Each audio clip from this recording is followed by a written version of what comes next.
안녕하세요. 한 번 보면 두 번 만나고 싶은 남자 김준호 CFP입니다. 오늘 여러분들과 함께 할 내용은 우수한 펀드를 어떻게 선별하는지 그 내용에 대해서 같이 한번 살펴보도록 하겠습니다. 여러분들 은행이나 증권사, 보험사 가시면은 펀드 가입하러 왔습니다 라고 하시면은 어떤 답변을 들으시나요?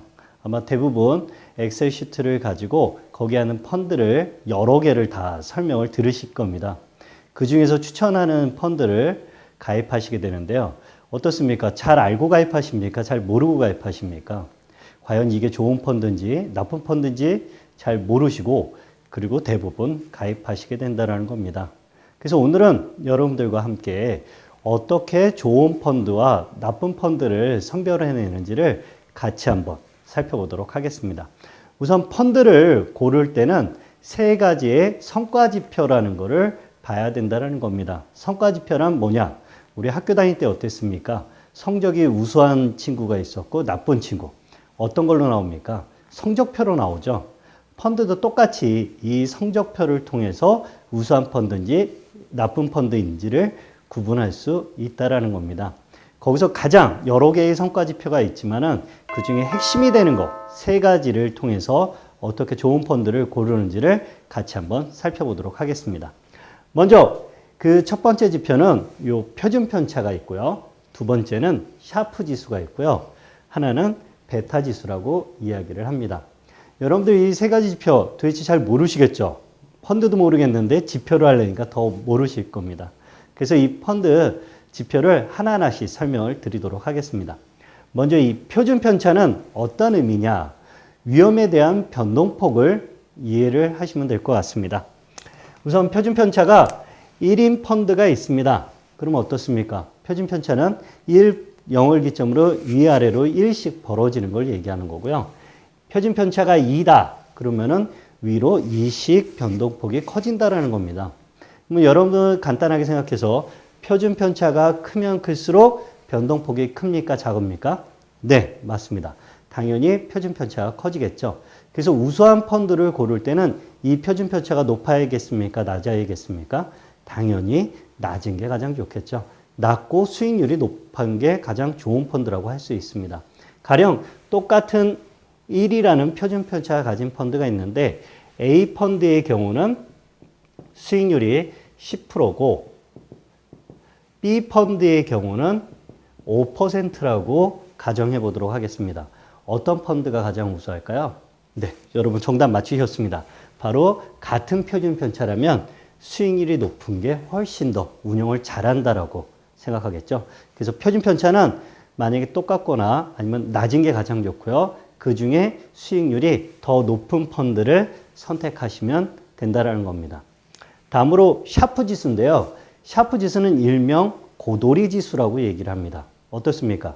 고도리 할 때 고 하면은 위험 부담이 생기겠죠. 그러면서 나면은 2배를 나게 되고요.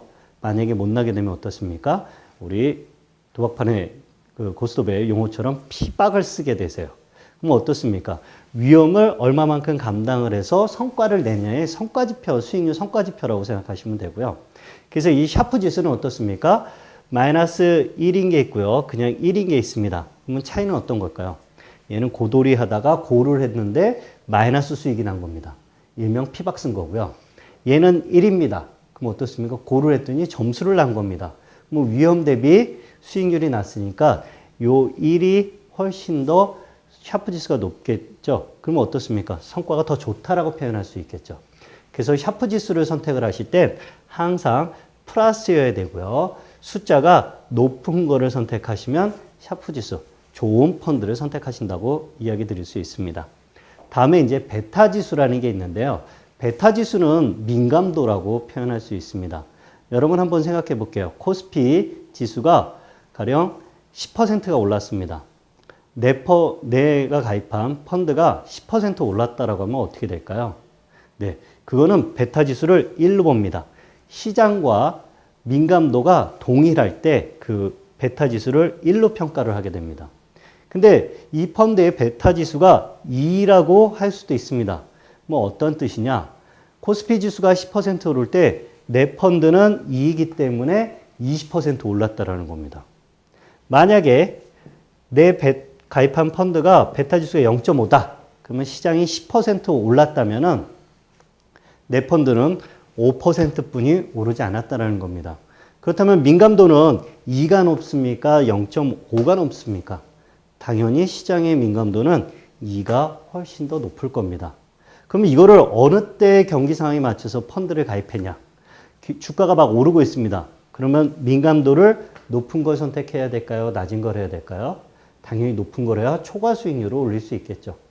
근데 수익이 경기 지수가 코스피 지수가 갑자기 내리고 있습니다. 그렇다면 펀드의 베타 지수는 민감도가 높은 걸 가야 될까요? 낮은 걸 가야 될까요? 당연히 낮은 0.5로 선택하시는 게 훨씬 더 유리할 것입니다. 네, 이렇게 펀드를 선택하는데 이 세 가지 지표를 이용하는데요. 이 세 가지 지표를 그럼 어디서 검색을 해야 되냐라고 궁금 많이 하실 거예요. 그래서 여러분들 쉽게 이런 것들을 찾을 수 있는 사이트를 하나 더 알려드리도록 하겠습니다. 여기에 대한 객관적인 자료를 제공하는 곳은 어디냐? 네이버에 여러분들이 한번 검색을 해보시기 바랍니다. 펀드 닥터라는 곳에 들어가시면은 이 표준 편차, 샤프 지수, 베타 지수, 그 이외의 지수를 가지고 성과 측정을 어떻게 하냐? 여러 개 펀드를 한꺼번에 비교할 수 있게 여기에 들어가시면은 사이트에 잘 정리가 되어 있습니다. 그리고 여기서 추가 팁으로 만약에 내가 이것저것 내가 잘 모르겠다라고 하시면 이 펀드 닥터라는 사이트에 들어가시면은 무궁화 태극 마크 5개가 붙어 있는 게 있고 하나도 없는 게 있습니다. 일반적으로 태극 마크가 많이 있으면 어떻습니까? 좋은 펀드라고 하죠. 그러면 그 좋은 펀드 중에서 여기서 검색을 통해서 과연 요 시장 상황과 요 지표가 가장 높은 건 뭔지를 검색하실 수 있습니다. 그럼 펀드 선택 어렵지 않으시겠죠? 여기 들어가셔도 클릭 하시면은 단 2분 만에 모든 펀드가 조회가 가능합니다. 그래서 여러분들이 주체적인 금융소비자가 되기 위해서는 단순하게 은행증권 보험에서 가입하시는 게 아니라 이제는 펀드닥터에서 먼저 조회를 하시고 은행증권 보험사 직원들과 함께 어떤 펀드가 좋은지를 거기에 대한 조언을 들으신다면 여러분들이 원하시는 펀드를 선택하실 수 있으실 겁니다. 네, 오늘 강의 여기까지 마치도록 하겠습니다. 고맙습니다.